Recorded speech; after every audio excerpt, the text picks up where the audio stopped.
Mutation ou révolution?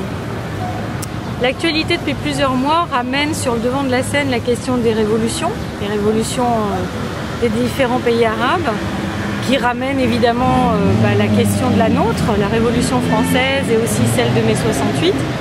Et pourtant, malgré la volonté d'un certain nombre de Français à aller faire une révolution, quel qu'en soit le thème, ça n'a pas l'air de prendre. Donc c'est une bonne question. Qu'est-ce qui se passe? Pourquoi est-ce qu'on n'arrive pas à faire ça? Et peut-être que la réponse n'est pas dans pourquoi on le fait, pourquoi on le fait pas, mais est-ce que c'est la seule et unique réponse à un changement? Et on se rend compte que non. On peut soit passer par des révolutions qui sont quand même des moments de rupture violents, et on peut aussi passer par des mutations qui sont des mouvements de changement plutôt profonds, internes, moins visibles, plus insidieux dans le sens où ils sont à peine visibles comme des signaux faibles, mais qui sont à peine perceptibles et pourtant fort réels, et qui ont un petit peu à l'instar de l'ADN, dès l'instant que quelque chose s'est vraiment opéré, la transformation est profonde, avérée et elle va être pérenne. Ce qui n'est pas toujours le cas d'une révolution qui peut être beaucoup plus spectaculaire, mais qui a donné lieu dans l'histoire à des retours en arrière pas forcément toujours agréables. Donc nous postulons que, en tout cas dans les entreprises et dans notre société française, eh bien on serait plutôt en ce moment en train d'aller du côté de mutation.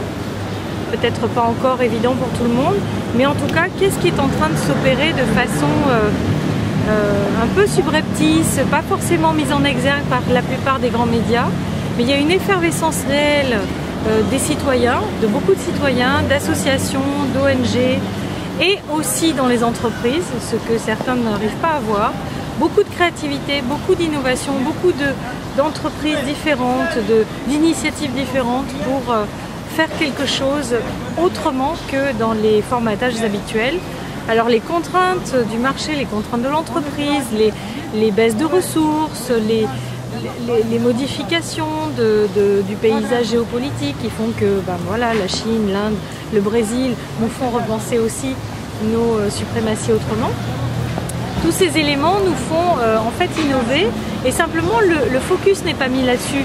Résultat, beaucoup de gens pensent que c'est vraiment très peu, que c'est très minoritaire, que c'est pas la tendance forte, et pourtant il semblerait que oui, il semblerait que justement ça soit une lame de fond, quelque chose de très puissant qui est en train de s'opérer, qui touche toutes les catégories sociales, tous les milieux, et qui est aussi bien dans le secteur citoyen, civil, que dans les entreprises.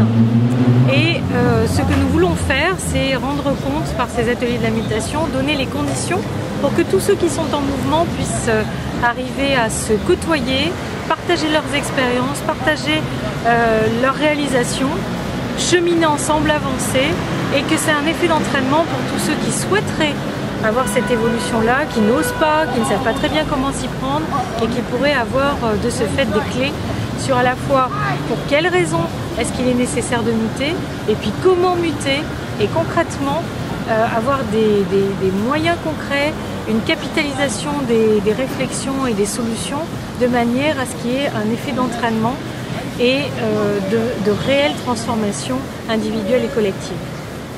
Voilà, je vous remercie.